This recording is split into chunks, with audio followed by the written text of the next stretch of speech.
鲜豆腐切小块，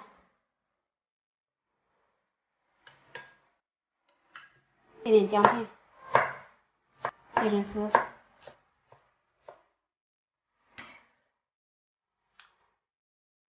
切点葱花，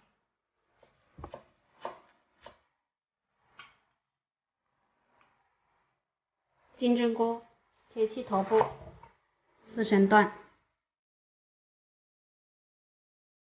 洗个2、3遍。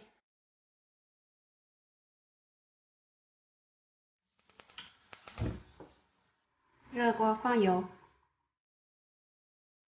放点姜，将鱼头放下去煎一下。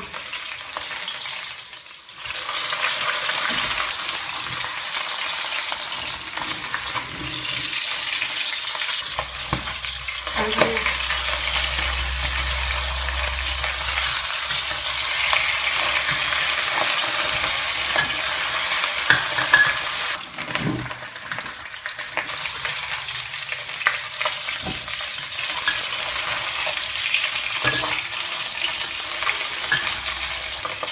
先是这样倒入刚煮开的水，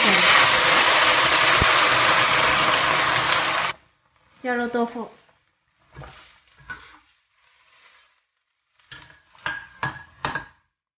放适量的胡椒粉，适量的盐，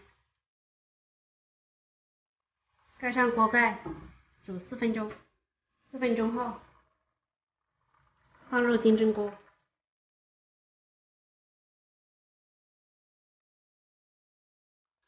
再煮1分钟。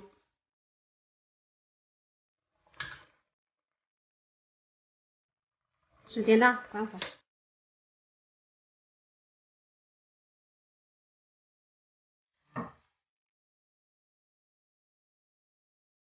最后撒点葱花，美味继承。鱼头豆腐汤呢，汤色鲜白，营养价值非常高，喜欢的朋友可以在家试一下。